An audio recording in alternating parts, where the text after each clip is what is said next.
Welcome back to Doom Eternal. Let's take a look at the Doomslayer's giant flying satellite in space. Why are you guys looking at me like that? I do not have the means to locate the second Hell Priest. Your celestial locator is missing a component. He did not add me on Facebook. We will need a replacement. Hell Facebook. No, that's just Facebook. Yeah. I've completed the redesign. Once again, hell is other people. The flame belch is now ready for your approval. Oh man, 4 lives? The Flame Belch. Here's another. This is awesome. I love this. If an enemy is on fire, then it spews out armor. And this Flame Belch lets you light enemies on fire. Not with that button. Yeah, no, flame belch right there. 1 + 1 = 2. There you go. So the Fortress of Doom.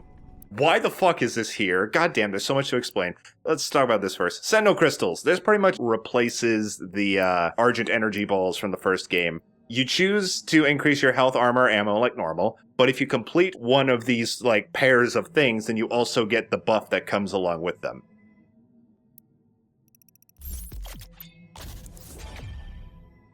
See, low-key, I always just... I maxed out ammo, and then I actually started going for bonuses. Ready when you are. That's fair.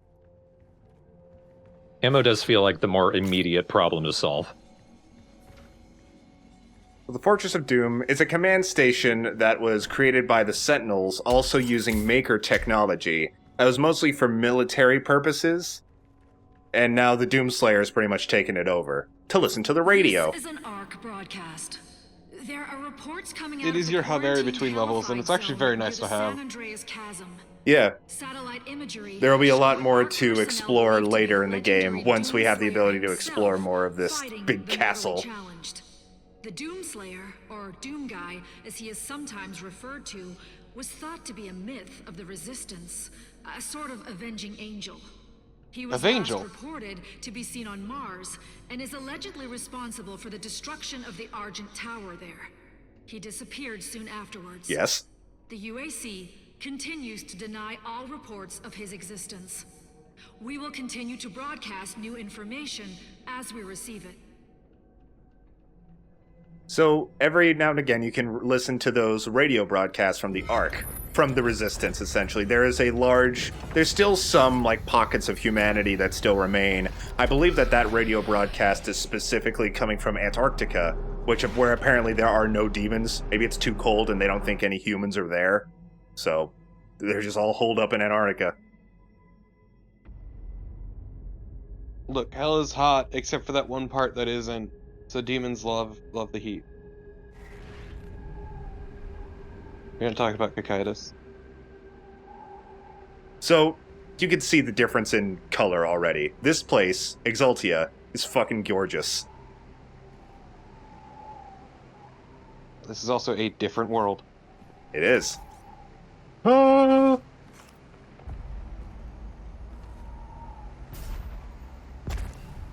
I like the statue of Doom Guy during his time as a drummer. I like the platforming in this. I think it helps break things up, and it generally feels pretty good. Yes, this is a big thing as well. Like, you're gonna be doing a lot of jumping around and climbing on shit. Two common complaints that I hear people state about this game are the story and the platforming. I disagree. I love both of those things. Like, I don't just like them or tolerate them.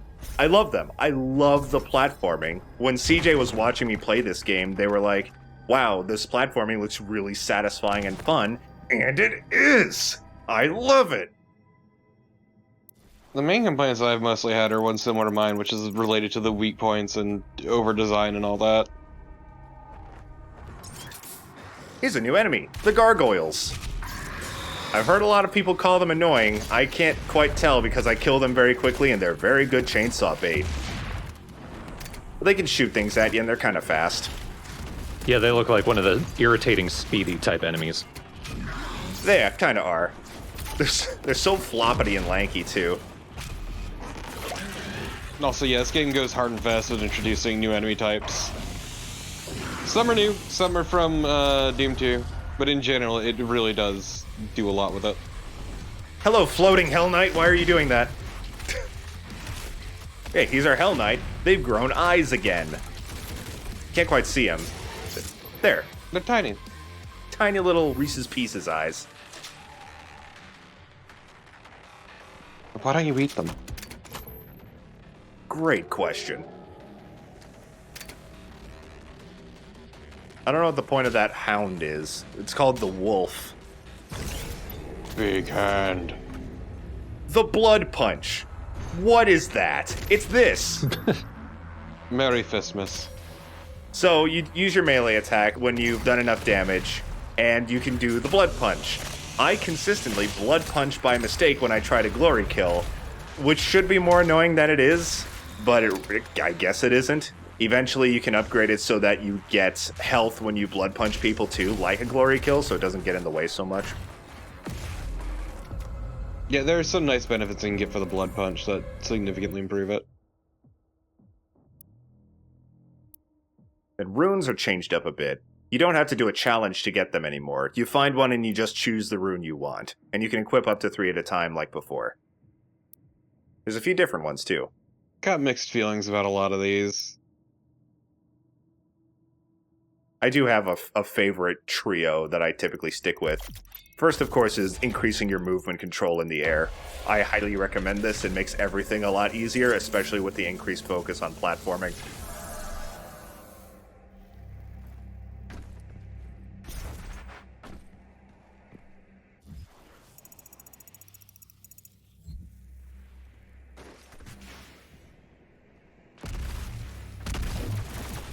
Hey, have you shown off armor upgrades yet? Armor upgrades? Not really. Little Arachna boy. Oh, look at the little guy. So one thing to keep an eye out for are those specific cracks in the wall. If they're there, that means you can punch through it, and they typically hold a secret.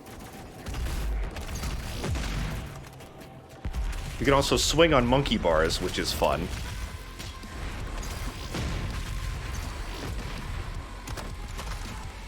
They generally do a lot to work with your mobility options for the combat, which is very nice. Yeah, Doom 2016, one of the best things was how fast you move and how much mobility you have. This game increases that greatly, just with the environmental things like the monkey bars, as well as some other things we're going to be getting later.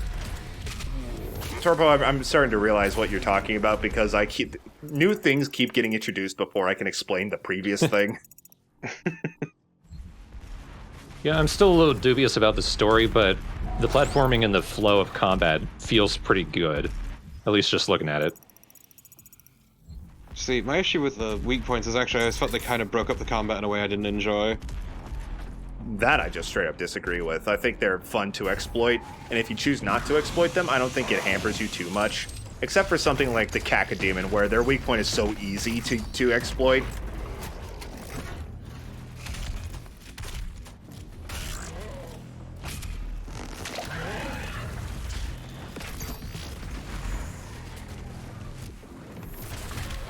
Also, building on what you said, Thorn, how, like, the flow of gameplay is so good. Of course, any game I like, I'm gonna think is fun, but very rarely do I just stop what I'm doing when I'm playing a game and say to myself, God damn, this is fun.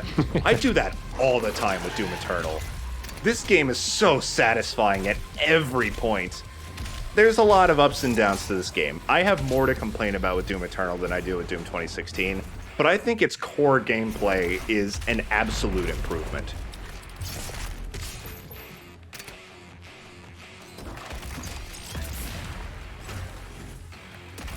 God damn.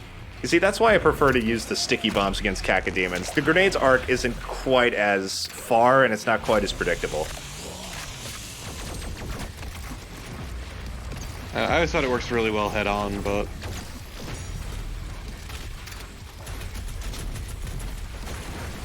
Oh, shit. We're good. Now, are you aiming at the Arachnotron's gun? Yes, the turret on its back is its weak point, and once it's destroyed, it can no longer shoot it. Okay, I couldn't tell if that was just kickback from the shotgun. No. If you hear a tink, that means you've destroyed an enemy's weak point. If you hear a pop, that means you got a headshot. It's very funny.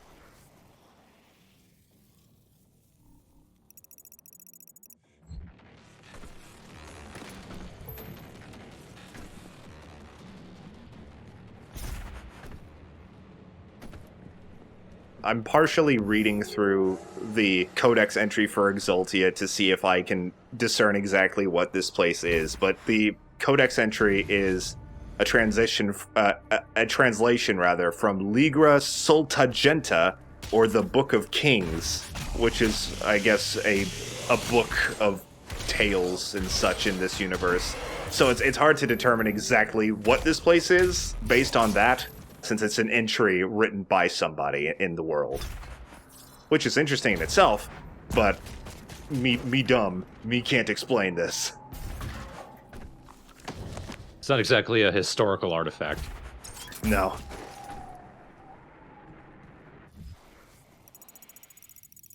You're also going to see, because of how much more useful the map is, you're going to see me checking it a lot. A lot. As I mentioned before, I didn't use a guide so much. 100%ing this game's collectibles is significantly easier and more fun, so I very rarely used a guide playing through this game to find everything.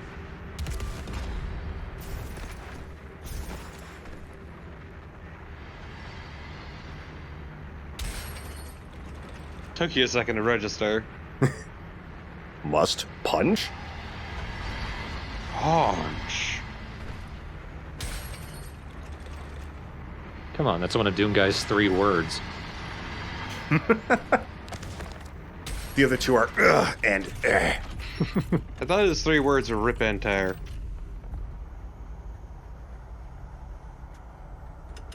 Well, he understands conjunctions. Another amazing addition. The dash. You can dash in this game, and it's amazing. It is so fun to do. It helps with platforming a lot, it makes platforming more fun, and it helps with just moving around during hectic fights too. It is, I wish this was patched into Doom 2016 or something. I love it. I can't think of any game where this is a hindrance. Yeah. Yeah, it's always a good thing. Except maybe like Sonic Heroes, but I don't think that counts. No.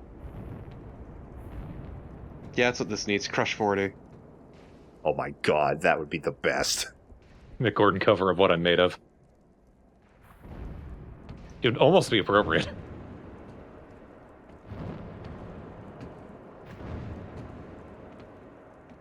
Yeah, the dash is also nice as like a get out of jail free card.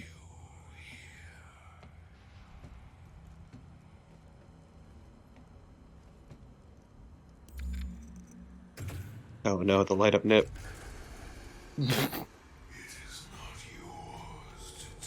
My nipples are detecting a king. Orb.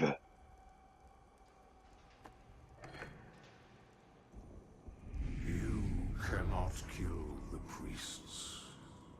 You know our laws. Despite their transgressions against the Covenant, they are still of Sentinel blood. Nah, fuck him. What you interfere with now is bigger than you can imagine. I thought that King Novik's face always stood out in this game. It doesn't look quite as good as the rest of the game for some reason. If you continue, He's also got a light up nip. bring down the heavens. Maybe it's just his wrath. ghostly figure. You are but one. I think it's the shader they use for the ghost. They are no longer your people to save. So King Novik is the king of Sentinel Prime, which is where the Sentinel people, which Doom Guy is essentially descended of, is from. He's a very powerful king, and he's trying to stop you from doing everything here because there's still some involvement of the Sentinels in what the Makers are doing. I like the detail of he's respectful to the king as a king, but also, fuck you, I'm gonna do what I must. Yeah, Doom Guy has this very nice and noticeable sense of honor in this game. Like, he does stop and listen to people, even if he doesn't entirely care about what they have to say. So when he turned around, it just reminded me of one of my favorite endings in any video game, which is that of System Shock 2. I kind of still want to play that game, so... it's one of those games that's like, I bought it on Steam 10 years ago. I'm going to Yep. play it one day, I swear. Sure, I'll take your word for it. I remember one time at work, some guy's username was, I was helping him log in, his username was a System Shock reference. And I was like, hey, is that a System Shock reference? He was like, yeah. I won't give out this poor man's username on camera, but... Fucked up. We just did a System Shock reference. Shit! Nobody hack into his account. So that's a Sentinel battery. Those can be used back at the Fortress of Doom. Additional power to your ship. Several modules remain unused. Finding more batteries will enable you to utilize the full functions of your command station. You will see that the Fortress of Doom has power-ups and stuff that you can unlock using Sentinel batteries. Also, here's a Gore nest, which you remember from the first game. They work a little bit differently. They're optional battles that are timed. So once you destroy the Gore nest, enemies will spawn and you have a certain amount of time to kill them all. If you do, then great. You do it and you increase your combat rating there in the top right-hand corner. The optional ones are displayed in pink.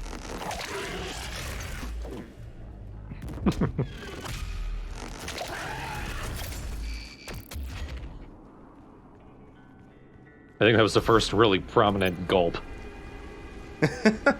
They're all there. You just gotta listen to them over, like, all the other sounds that are happening. Oh. So now we're in hell again, and we got the plasma rifle, which is not only better functionally than it is in Doom 2016, it also looks more like the classic plasma rifle, which I appreciate greatly. It sounds better, it feels better, and it does more damage. Also, Revenants are here. Our buddies, oh, there he goes. The Revenants' weak points are their shoulder cannons. You don't need to worry so much about them, because Revenants, they're still really weak. Like, they're still disappointingly ineffective against you, even if you don't go for their weak points. If you don't go for their weak points, their missiles are a huge pain in the ass. I never noticed them. Whenever you are being targeted by homing missiles, something on your screen will say missiles incoming, whether it's Revenants or there's a few other enemies that can do that later. I never feel like I'm getting hit by them, though. They feel easy to outrun.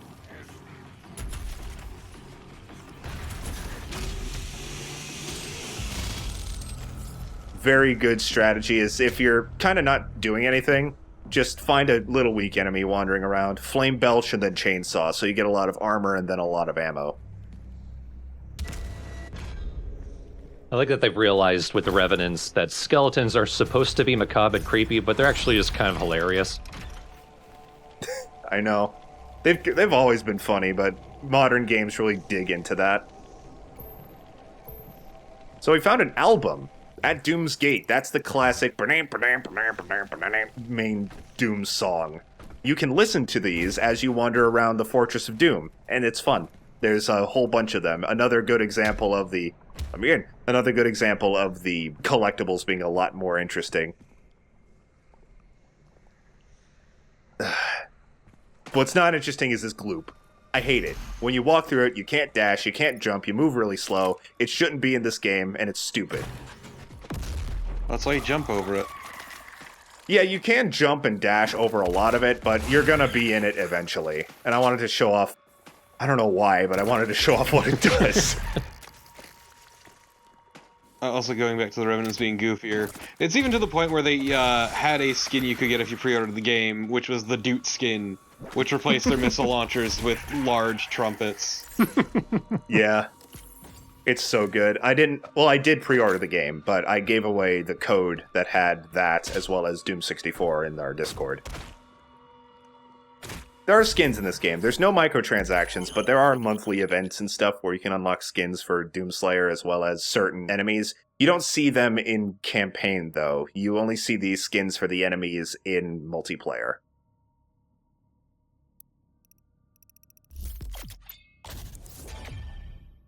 Man, Microwave Beam I want to like more than it lets me. God, me too. The Heat Blast is great.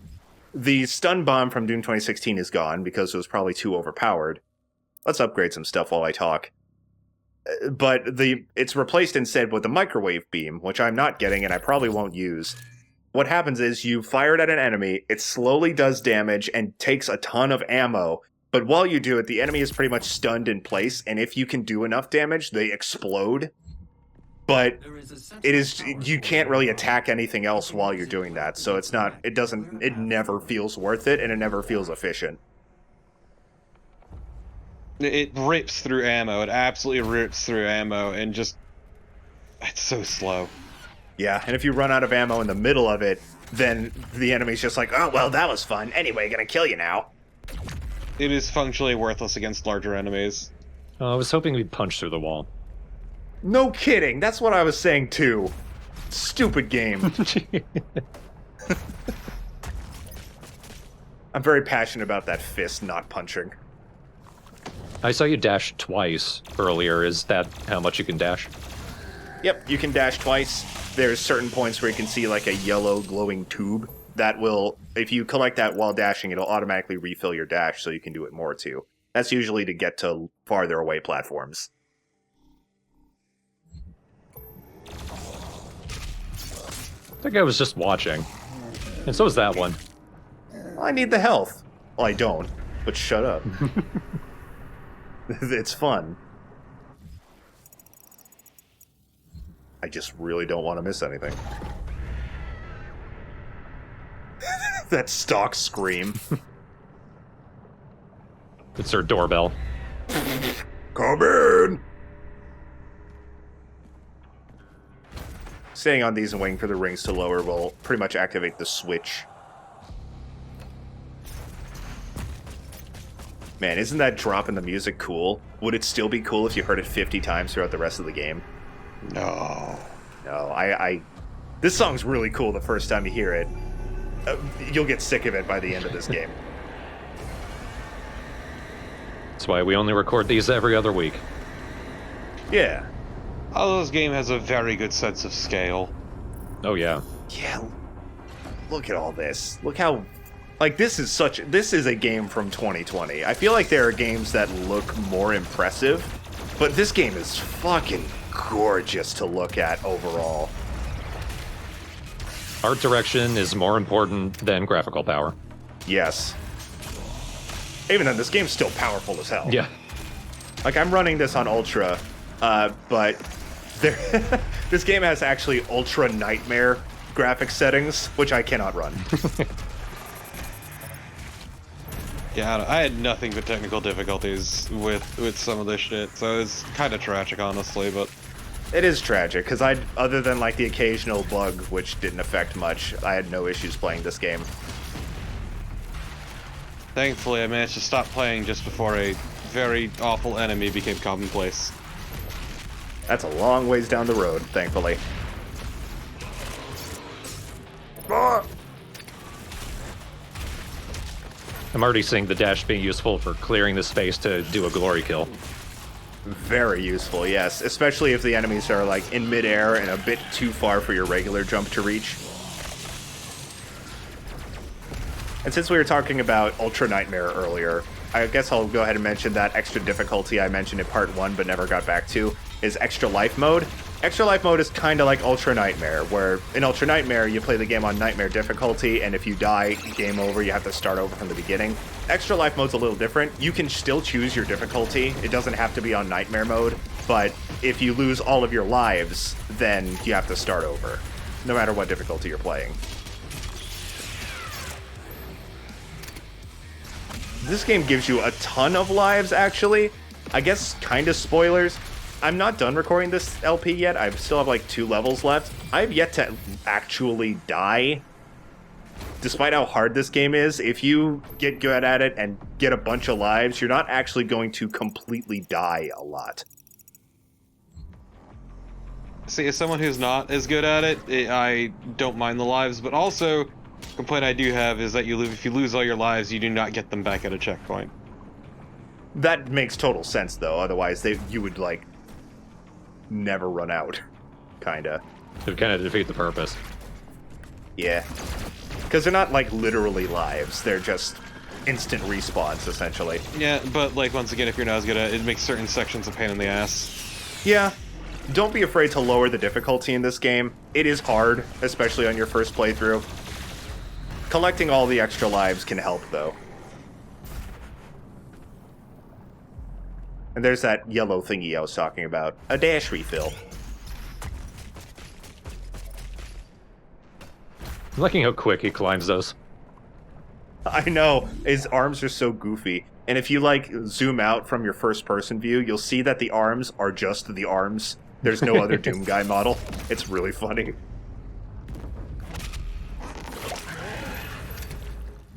Also, if you are interested in reading the Codex entries, they will all be posted in the thread in the description, just like with Doom 2016.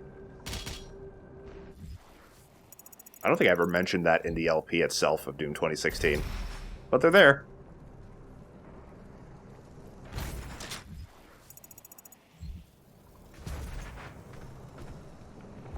So this is a long bygone relic of the great battle between the Sentinels and Hell. The Sentinels had these gigantic robots to kill the Thralls, the gigantic slave titans. Ew, gloopy. Well, I think we can confirm no bacteria or anything to break down corpses in hell. No, bacteria can't do anything bad. I don't know about that. I don't know what I was trying to say there. Bacteria doesn't go to hell. So this is like the easiest secret encounter in the game. Just a few lost souls, which are as pathetic as they always are. That one just killed itself on my ass. Yeah, it feels like for that one you could just wait. Yeah, pretty much. Murdered by your buns of steel. The secret encounters can get pretty hard, but that is not one of them.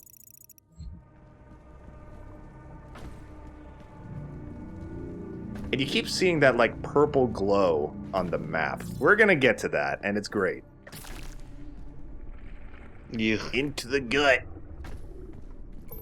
Ugh, more poop. Poop. Your poop is purple. You got bigger issues. Then hell? Maybe. Arm.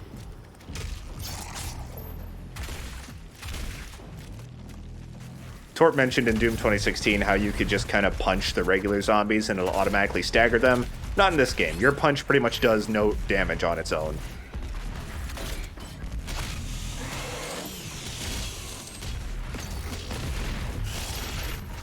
And it's kind of a shame, but also, like, the easier to use chainsaw understandably makes it pointless. Yeah, pretty much. Great shot, Jacob.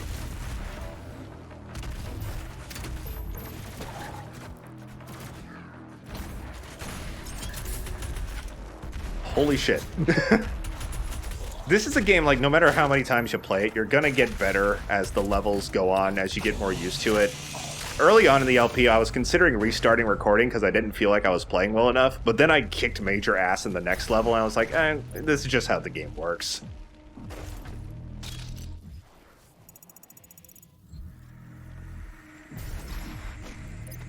God, all the goop. I hate it so much. Thankfully, they don't really use it much. No, there's only a few levels that it's actually in. Also, one thing I don't do so much is that the precision bolt for the assault rifle is also very useful for shooting weak spots. Like, you can pretty much one-shot the Arachnotron's turret or the Revenant's shoulder cannons.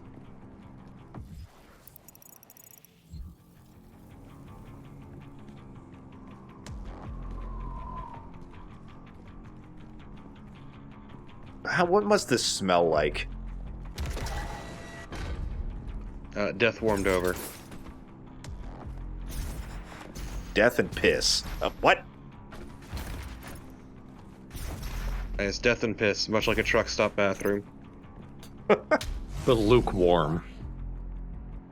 Yeah. Lukewarm and piss are two words I don't want to go together.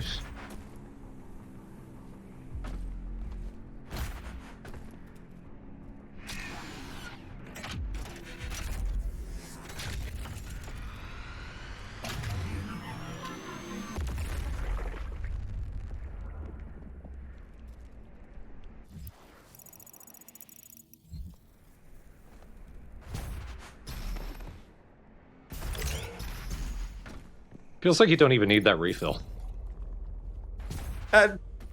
Yeah, you're right. Well, actually, no. Dashing to a monkey bar does not refill your dash. It's only when you land on the ground for a second.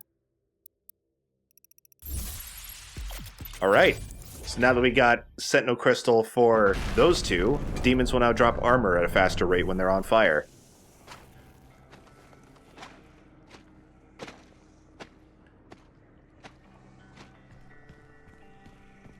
This guitar lick is actually from when you complete an episode. Wait a second. Whoa. That's a good way to show those platforms fall.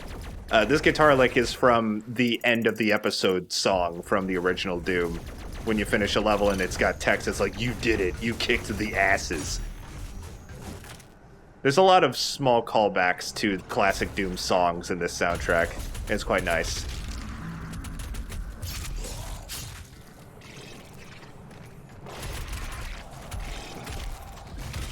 Greetings, I already shot off your cannon. You're an idiot. I hate your mom.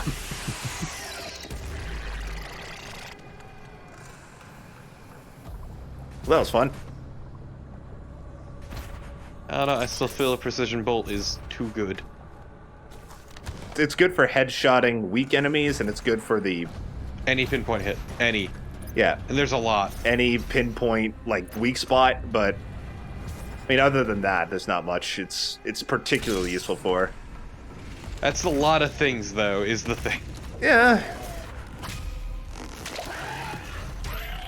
Well, I mean, the point is, like, functionality, it does a lot, and it's useful for a lot, but then, like, the micro-missiles are kind of pointless then. Oh yeah, the micro-missiles are absolutely put on the back burner in this game. I don't think I hardly use them at all. Because they never need to. What? What the hell is this? A Slayer Gate.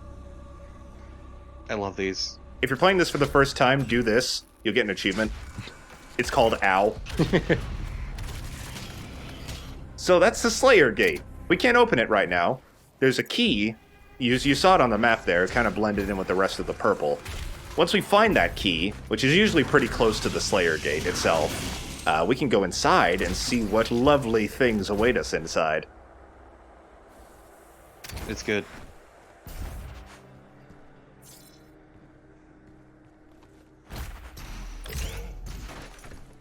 Jump over here, and there's the key. See, it's not that far away from the Slayer Gate at all.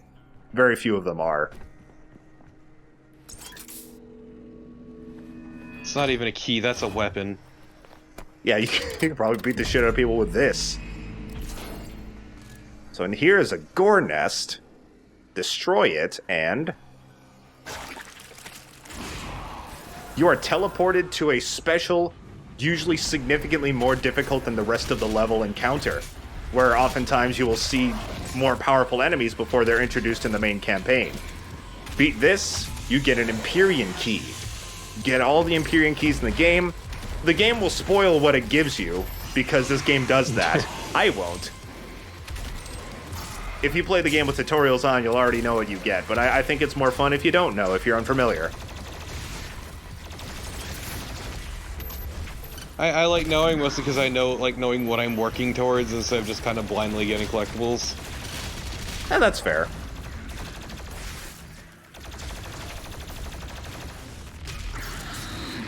This one, like, my first time playing, gave me a lot of trouble, but looking back, it's not that hard. Except for this new enemy, the Dread Knight. They're pretty strong. They can definitely get on your nerves. They're a good mid to upper tier enemy. I think that the new enemies in this game are way more memorable than that of Doom 2016, where the only one I remember is like the Hellraiser and the Summoner. And even then, they're not like my favorite Doom enemies. There's some good enemies in this game. Well, to be fair, this game does a lot more like the cyberized demons than the previous games did. Yeah. So, like, the Dread Knight is one of those examples. So it's more than just the Cyber Mancubus.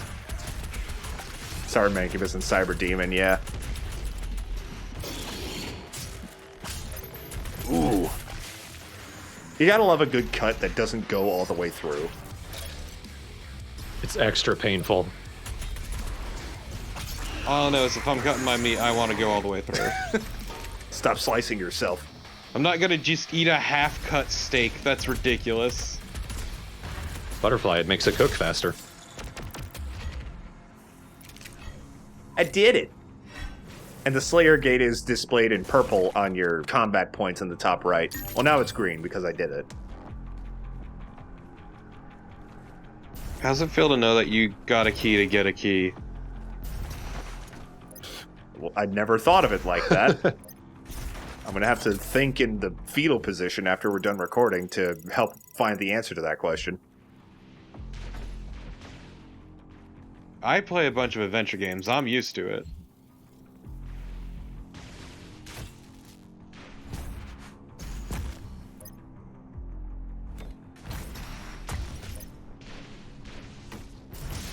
I'll take that.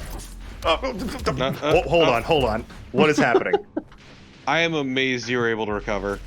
I think there's like a slight bit of platform directly like underneath this grabby boy that I was able to land on repeatedly.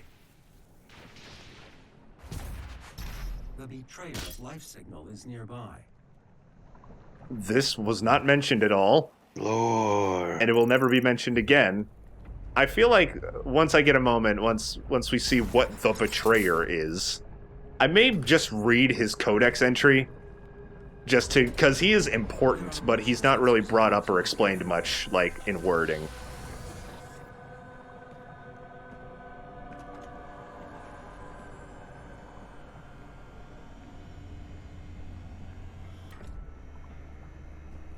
I told you all to leave me here. I am where I belong.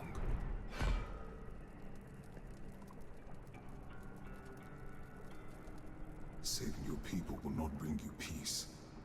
Only make the burden you carry worse. Okay, Gear of War. He's really just going along with this, eh? And now you seek to defy the Calm Maker herself. It is your people's time now to give penance, just as it was mine. Hear me, Slayer. When his heart is laid to rest, then his soul will be at peace. And so will mine.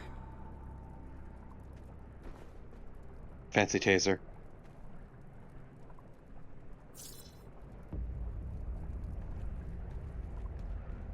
Okay, I'm reading through it again.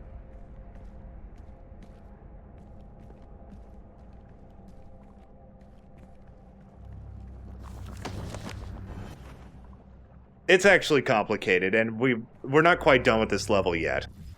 I'll read off the Codex entry at the end of the video. We're almost done here.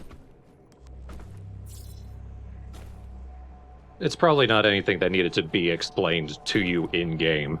Just something you could read up on. Yeah, I guess. I mean, if your motivation is kill them demons that be invading their Earth, then yeah, you have all the motivation you need. Isn't basically like he fucking betrayed the Sentinels for the sake of his son or something like that?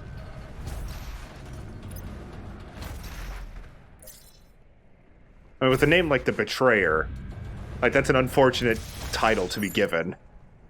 I mean, it's a title that you earn. Well, yeah. Still, you're given it. You don't just casually get called the Betrayer. Let's see, you're the Crusher, you're the Destroyer, you're the Betrayer. Okay. You got an air about you. I don't like you. Well, I was already planning on betraying you, but I mean, now I'll do it twice as hard. Now you're just giving me a reason. Quad damage. In this game, it's called Onslaught, which is the same thing.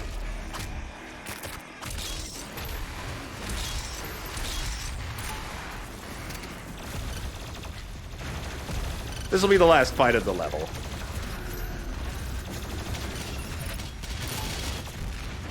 God, the Flame Belch plus the Heat Blast is a great way to just jack up your armor.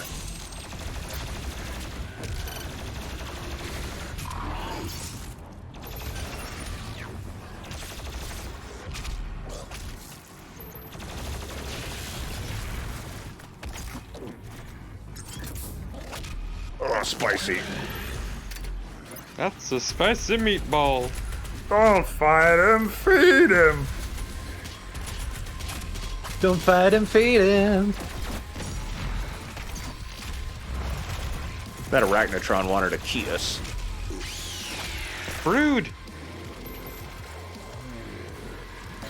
Did you hear that? Whoa.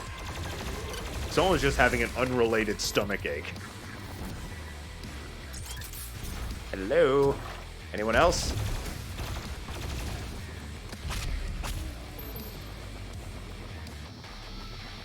There we go. Don't go through that portal if you still have secrets left. Yeah, you couldn't see the zombie marine off in the corner having the worst shits of his life. His codename's Diarrhea. Like Johnny from Metal Gear Solid 4. Exactly. Hiding in a demon barrel. An explosive barrel. Yeah, they're in this game. Alright. So again, the 1-ups don't count towards your collectibles at the end, but they're on the map, so I may as well just get them. But you want them. Now here's something interesting.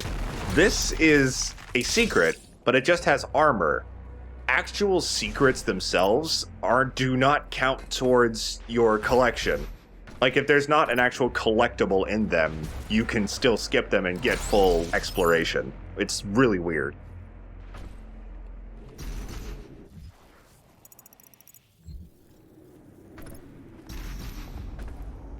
That's it. We didn't go over this before, but like dropping down pits does not kill you. You're right, it doesn't. It's like Zelda. You lose some health and you're transported back to the last solid ground you were on. It's so very nice. It is, especially on Ultra Nightmare. Because that makes Ultra Nightmare runs a lot more tolerable. It also makes fucking up with platforming a lot more manageable. Look at that buddy!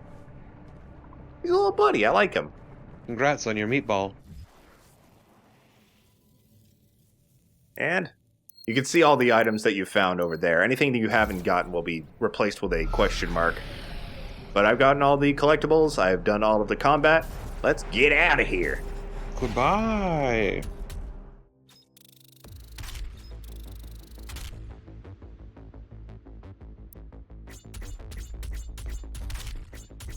And this is why it's a lot easier to see what you missed when it comes to the combat, because every bit of combat is labeled individually. Like, you have your regular combat, which you can't miss, and then you have the hidden combat, which, like, if you didn't find it, then you know, okay, that's a hidden fight that I should probably look out for next time I play. Rather than in Doom 2016, where there were a few times where I didn't get full combat rating, I was like, where was that last bit? So do you want to read the Betrayer's Codex? Sure, I'll go ahead and do that, just to make it clear, because he is important to the plot. After years of prolonged war against the demonic threat invading their world, Argentinir launched an offensive strike across dimensions, sending their greatest warriors into the heart of hell itself. Despite their training and their preparedness, their honor was undone by deceit. Betrayal at the highest level of command left Argentinir's bravest warriors cut off and scattered in the hellscape. But of these last remaining Night Sentinels, only one remained in hell by choice. Betrayer of the Argenta, it was Commander Valen who relinquished the keys to the elemental S-E-P-U-L-C-H-R-E. Sepulcher. That word. Sepulcher, sure. In return for his son's resurrection. Haunted by demonic visions, the image of his son's tortured existence plagued him without relent, the whispers of demons pushing him towards madness. In a moment of weakness, he fell prey to the demon's trickery, sealing the fate of Argentinir and dooming the kingdom to which he swore a lifelong oath to protect. Valen chose to exile in the hellscape for his sacrilege. So he pretty much caused the fall of Argentinir, which I believe, from my understanding, is where the Sentinels kind of lived. To resurrect his son, or at least to try to.